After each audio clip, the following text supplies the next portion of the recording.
Ready? Go! So the crucifixion of Jesus is the most well-established fact of ancient antiquity, as stated by 99.9%. I can't even think of a person, a historian, that says the crucifixion of Jesus isn't a fact. Yeah, that's right. Yeah, you can do it. And the only people that do say it's a fact is people who believe that Jesus never existed, and people who say that Jesus never existed, they're a fringe minority of a minority which the mainstream doesn't take seriously. My point is that the disciples of Jesus Christ, which your Quran calls Muslims, believed and buried Jesus' dead body in the tomb. So we have attestation by the disciples of Jesus, which your Quran calls good Muslims, that somehow preserved the message of Jesus, which they actually didn't. That's evidence. Evidence number two, we have a parable which even liberal scholars of the Jesus Seminar believe is a historical thing, which the Jesus of Nazareth actually quoted. That's the parable of the vineyard, where Jesus says that he will be killed. So Jesus is prophesying his own death. So we have Jesus prophesying his own death. We have the attestation of Jesus' disciples. We have the attestation of Roman historians, of Jewish historians, of Jesus' enemies. Tacitus hated Christians. If he wanted to, he could have shut these pesky Christians up, because Christians in the first century were saying, look, Jesus died for our sins. Tacitus hated Christians, and if he wanted to, he could have said, no, this is actually a lie, which he never says anything, because he knew, as a historian who did his proper historical work, that the death of Jesus is 100% true within a historical context. So the only reason why you reject this is based on a book written 600 years after that time by a man who was, by his own admission, was under a black magic curse which gave him sexual delusions of him having sex with an imaginary woman. This is the reason why you reject the crucifixion, because of what that man said. Okay. I got it, bro. Okay.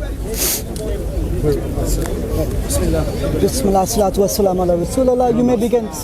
Start, yeah? Start, Go, you go. Right, now, right. So the question was simple. I asked him to make his point, and he gave us three evidences historically for the crucifixion. The first he gave was testimony from the disciples. You have no testimony from the disciples, nothing extant to the 1st, 2nd, or 3rd century CE. Let me make this point very easily. He claimed that Mark was the scribe of Peter. Who does he get this from? He gets this from Papias or Papias, whatever you want to call him. But Papias also says that Mark was written out of order. You read Mark today, which is the gospel that's out of order? Not the gospel of John? So if your earliest witness is unreliable, then you've proven that he's not trustworthy. Secondly, and I'll mention this point as well, Eusebius in the 4th century says that Papias was confused and got it wrong. So I'm not making that claim. I am not the unreliable one. Eusebius is attesting to Papias being wrong, so your appeal to that early tradition is false. Secondly, you appealed to the vineyard statement, which is an early, creedal statement, right? We know that's false. Let me explain why. That understanding is based on what we call liberal scholarship. Under liberal scholarship, you take a piece of literature and you break it up into authorial profiles. You look for trends in the way that person speaks and writes. So what they have done is they've acknowledged that there were many editors to the text of Paul.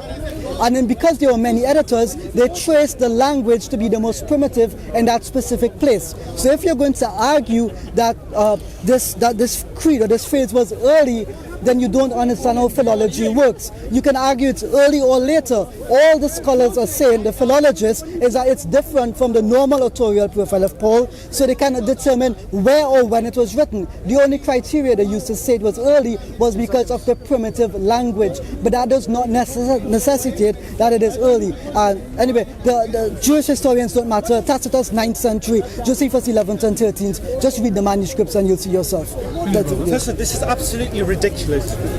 He's conflating when the manuscripts come from to when they actually wrote it. Yes, we may have manuscripts of Tacitus in the 9th century, but that doesn't mean it wasn't written in the 1st century AD. And this is what you're confusing. All biblical historians on the planet today believe all 4 of the Gospels were written between 30 to 60 years after the time of Jesus. And according to scholars like Professor Richard Bauckham, Mark's Gospel was based on Peter's testimony. Peter was a disciple of Jesus. The book of Galatians, which no historian, not that I know of, even Bart Ehrman accepts, Mark Galatians chapter 1 verse 18 is an authentic passage of Paul, and Paul is saying that he met the disciples of Jesus that acquainted with him knowledge and told them that Jesus was crucified. So the disciples believed in Jesus' literal crucifixion. The only people who denied Jesus' crucifixion in the 1st century AD was someone who called the Gnostics. The Gnostics believed that Jesus couldn't die because he didn't have a physical body, so you can't kill something that's not physical. Jesus couldn't eat, Jesus couldn't sleep, and these are the people that believe that Jesus didn't die. But apart from that, the mainstream belief that Jesus did die on the cross. The parable of the vineyard, again, it's an interesting passage, and even liberal scholars say this is something which Jesus actually said. Also, we have Papias of Hierapolis, which he quoted. Why should we doubt any? Please bring me your source where Papias lied or something. I don't know what you're on about, but Papias met John the Elder, who knew the disciples of Jesus. So we have a chain of transmission from Papias that goes to Jesus' disciples. We also have the testimony of Polycarp, who knew John. We also know the testimony of Ignatius of Antioch. Both Ignatius of Antioch and Polycarp were students of the Apostle John, and they both believe in Jesus' crucifixion. That was it? How many guys got anything left? No, that's it. Okay. Right. I think you said what Polycarp was a student of John? Yes. Okay, Polycarp's. I'm just writing it down because I don't want to get off track, right? Of John. All right. I think it was 339. You asked me for my source. I haven't begun. I'm just clarifying, right? 339. What's that thing about Eusebius you said? I'll get to. I'm getting it now for you. I got it from. What's it? Chapter 339. Searching page. I want to be fair to him, so I'm going to give it to him. You know what I mean? Find page 39. Okay. Now let me tell you what immortal is. Immortal is someone who never ever dies. Either physically, spiritually, whatever you want. In any way, immortal, that can only be done by the Spirit. The difference between Right, 39. Okay, all right, give me 1 sec. 1 sec. Find the reference. And when The he talks, you reference. can start, yeah? regardless of whether his soul lives on or not, we still consider Okay, you may begin. 1 sec. Tell him when you're ready. 1 sec. I just want to be fair. I'm going to give you the exact quote, right? You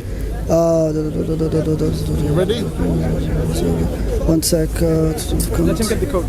Yeah, I don't want to be unfair. Hold on, 1 sec.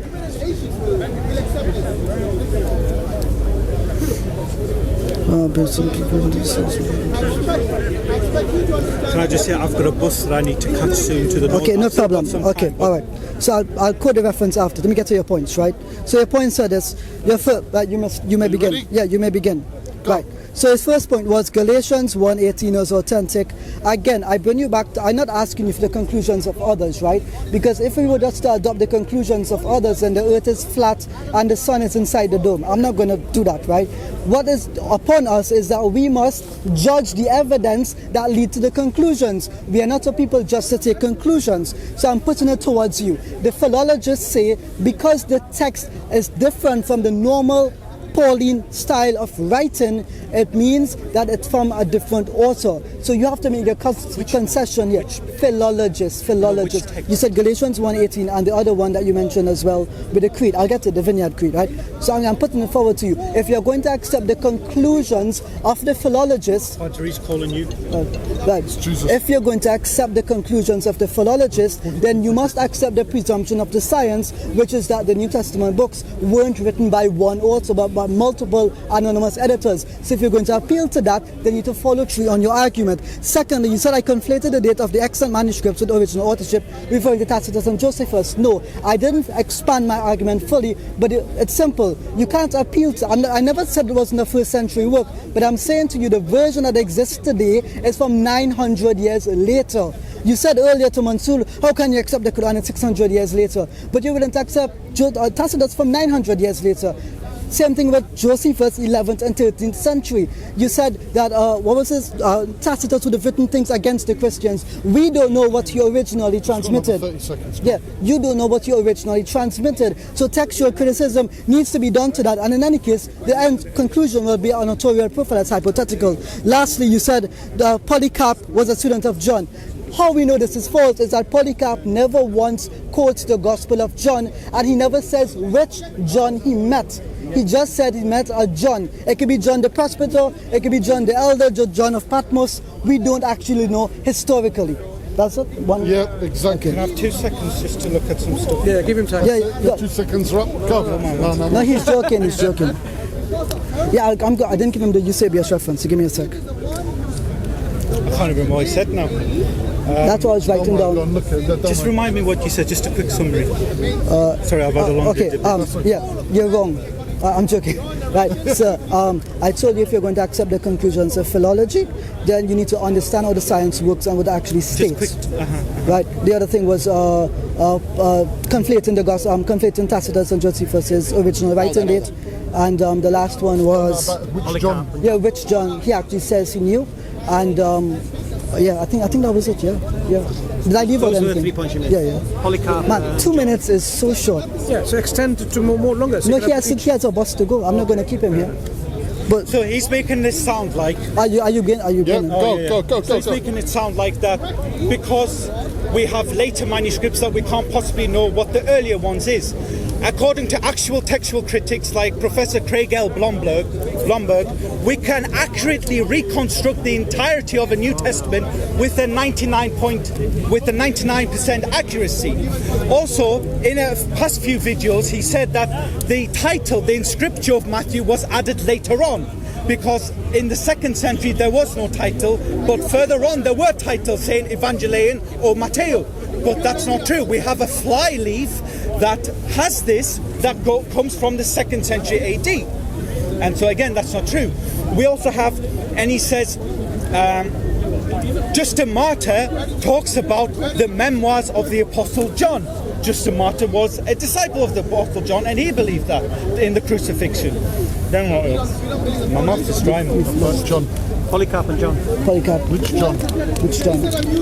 Polycarp does identify, as far as I think, I'll have to get the quote, but he does identify the John as a disciple, and I'm pretty sure of that. I just need He doesn't. to get some evidence. I looked at the Greek myself. For the next one, I'm About actually... John. Yeah, Galatians chapter 1. How long do I have? 30 seconds. Okay. Professor Bart Ehrman, in his debate against Robert Price, a well-known mysticist, quoted Galatians chapter 1:18, and he believed in its authenticity, that the Apostle Paul knew the disciples of Jesus that knew the crucifixion of Jesus. 1 Corinthians chapter 15, according to biblical scholars, does not originate from the Apostle Paul because the language is different. Rather, this was an oral creed that was given to him, and he's passing it down in paper form. And the 2 disciples that are named in that is Peter and James. So Peter and James believed in the crucifixion. Time. Okay. Okay, you may begin. Right, so you made a mistake again. Dr. Simon Gatacol did redate the inscriptio for the title of Matthew. We know that is incorrect. You can't reduce it to the 2nd century because it's paleographic dating. Dr. Brent Nungby, in his magnificent new book, God's Library, goes into this into detail, and it demonstrates that the early New Testament papyri cannot reliably be dated to the 2nd century, but to the 3rd and 4th. So it's very simple. He even does this with our P75 and Codex Vaticanus. So if you're going to quote Simon Gatacol, you need to be acquainted with the opposing opinions. I told this to Keith himself, and he was not able to understand it. He replied to me, there are actually other opinions. He doesn't know the competing opinions, so don't appeal to him. Secondly, you said that Bart Ehrman accepts Galatians 1:18. I don't care what Bart Ehrman says or doesn't say. I care about the evidence. Bart Ehrman says Jesus is not God. Are you going to worship him God now? Are you going to stop worshipping Jesus as God because Bart Ehrman says otherwise? You said the oral creed passed down to Paul. Again, I put it forward to you. If you accept the science of philology, the only conclusion you can come to is that it was different from Paul. Whether it's earlier or later is a polemical argument. You need to demonstrate that it's later, it's earlier, and you need to explain why. The scholars say that it's earlier only because the language in it is very primitive. But we know that not to be the case because they are what we call anacoluta in the in the New Testament, like Revelation chapter 1 verse 4. They have incomplete primitive language, and the scholars agree that, you know what, it's incomplete. So if you're going to use the science of philology to bring arguments to conclusions, you need to understand the science first. Otherwise you're just appealing to authorities that you don't understand. 20 seconds. Right. You didn't get back to my point on, let me read for you what Eusebius says. The same writer gives also other accounts which he says came to him through unwritten tradition, certain strange parables and teachings of the Savior, and some other mythical things. I don't say that, Eusebius. No, Paul. Eusebius says that about who? Papias. Let's have a look. Got 1.3 seconds over. He says more. Go down to 13 as well. And he also says he was appears to have limited understanding. That's what he's talking about. I'm telling you that we didn't copy your book. Because your book. Can I just read that 1 second? Okay. Just don't check my pictures. It's a joke, but people can laugh, you know. You know what's good? I'm handsome. You email him your questions, he emails you his answers, then you have your debate. No. What time do we want to leave? How long much longer do you need? Okay, because He's going to go anyway, so he's going to finish soon. I'm on so many charges. No, so I'm just. Somebody what? You're all on microphone attached to you. Medicinal. Come on, I'll have to check that. Okay, right, but okay. Do you want to respond to me? I mean, do you remember the points I made? Go on, tell them quickly your points. Who started first and who started? You started first. So does that mean you have to end? I could end. I would rather. So We'll leave it at there for now because I've got a bus to catch. Can I just give you one quote then? One quote. Can I just give you one quote? I just want to hear your response to it, right? It's on my website. Hold on.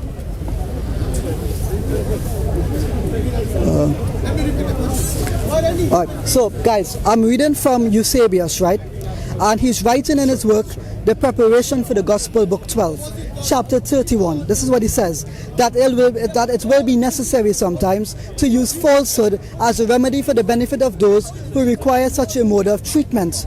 And when he goes on to about the Gospels, he says, but even if the case were not such, as our argument has not proved it to be, if a lawgiver who is to be of ever so little use could have ventured to tell any falsehood at all to the young for their good, is there any falsehood that he could have told more beneficial than this, referring to the gospel, and better able to make them do everything that is just, not by compulsion but willingly? So the Greek, according to this, he's saying that it's okay to have useful lies. Who says? Eusebius. Eusebius Says okay to have. Eusebius says okay. For the preparation of the Gospels, the title of that book, the title of the chapter is that it will be necessary sometimes to use falsehood as a remedy for the benefit of those who require. Can you respond just to that? I'll just read because he made the same point and Keith Thompson addresses. Let me read this. This is from his article. Ahmed's final argument is a distortion of the words of the 3rd and 4th century historian Eusebius. Ahmed claims Eusebius appeals to Plato to endorse lying and falsehood. However, Professor Mike Lycona and Professor Gary Habermas have already refuted a misuse of this quotation in a lengthy discussion. Eusebius merely affirmed it is okay for God to use anthropomorphic language if it is result in the benefit of humanity. Well, the Quran uses anthropomorphic language for Allah as well. Does Allah really believe has literal hands and a literal throne encompassing the heavens and the earth? Or will Ahmed affirm Quran chapter 42 verse 11, which says nothing is truly like Allah, and therefore take these as symbolically? He needs to be consistent and condemn the Quran if he's going to condemn Eusebius and the Bible for permitting anthropomorphic language. If you carefully read the Eusebius quote in question, Plato did not even encourage lying. Lycona and Habermas correctly summarized. All he said was he believes he is still correct in his belief, but even if his belief is still expedient. And all Eusebius said was the Hebrew writers attributed human qualities to God to explain why we should not worship other gods, and the reason behind this. Even in the very quote Ahmed cited, those are commended, and truth, O stranger, is a noble and a... So basically, when the Bible talks about God having wings, that in a sense it is a lie, because God doesn't have wings, but it's a metaphorical way. And this is what Eusebius is talking about. Alright, you finished? I actually have to go. Okay, got 30 hold on. seconds. Let me just got use 30 30 seconds, right? So I knew about that quote, and let me tell you how Gary Habermas and Michael O'Connor translate that term. This is quote for quote. It may be helpful to look at the Greek employed. The word used by Plato is pseudos, which typically means a lie or imitation. Let me go on. He says, however, Plato's context, so now this is Habermas and O'Connor, and the passage may justify a nuance for the following reasons. One, Plato uses the term good lie, eliminating harmful intent. So it's still a lie, it's just a good one. And not finished, he continues, one translator renders the term as useful fiction instead of falsehood. Fiction. So let me give an Islamic example. When the Prophet Muhammad said Allah has two right hands, I believe that Muslims are intelligent people and they don't believe God has literally right hands. But he's using a useful lie. A language device is not using a language device, and this is what the a language device is not a lie. This is what Eusebius is talking. Anyways, I have to Get 15 go. seconds. Actually, genuinely, so I'll just make the point. I'll just make the so point. this is not about lying, about to deceive people. Hold on. It's about you made a mistake. You made you made a mistake. The mistake is the mistake is that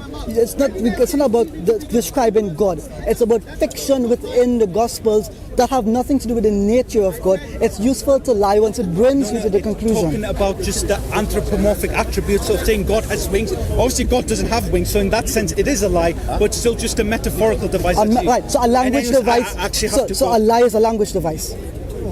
In one sense, yes. That's what. That's all. Right, thank you. Conclusion? Conclusion. Right, I guess people want conclusions. Okay. I want to thank whatever his name was. I don't even know. Right, this one. Are you EF Dawah? Yeah. Okay. Anyway, right. Yeah. Assalamu alaikum. Right. So, right. Just to conclude it, right? Guys. Let me finish. Right. Really quickly. Plato uses the word agato sudestai. He refers to false gods and anthropomorphic language. That is correct. But when it comes to the New Testament use, it's different because we understand the distinction between a metaphor as a language device and a lie. We all can discern between the two. So the way in which Eusebius uses it is different from the way in which Plato uses it. And this is what Habermas and O'Connor record, that the meaning is still useful fiction. That is the point. We're not talking about the nature of God. They're also speaking about the Gospels itself and the details within them. Myths and fictions, lies and imitations. I don't say that. Habermas and O'Connor did. That's what I have to say. Thank you. Assalamu alaikum. In terms of the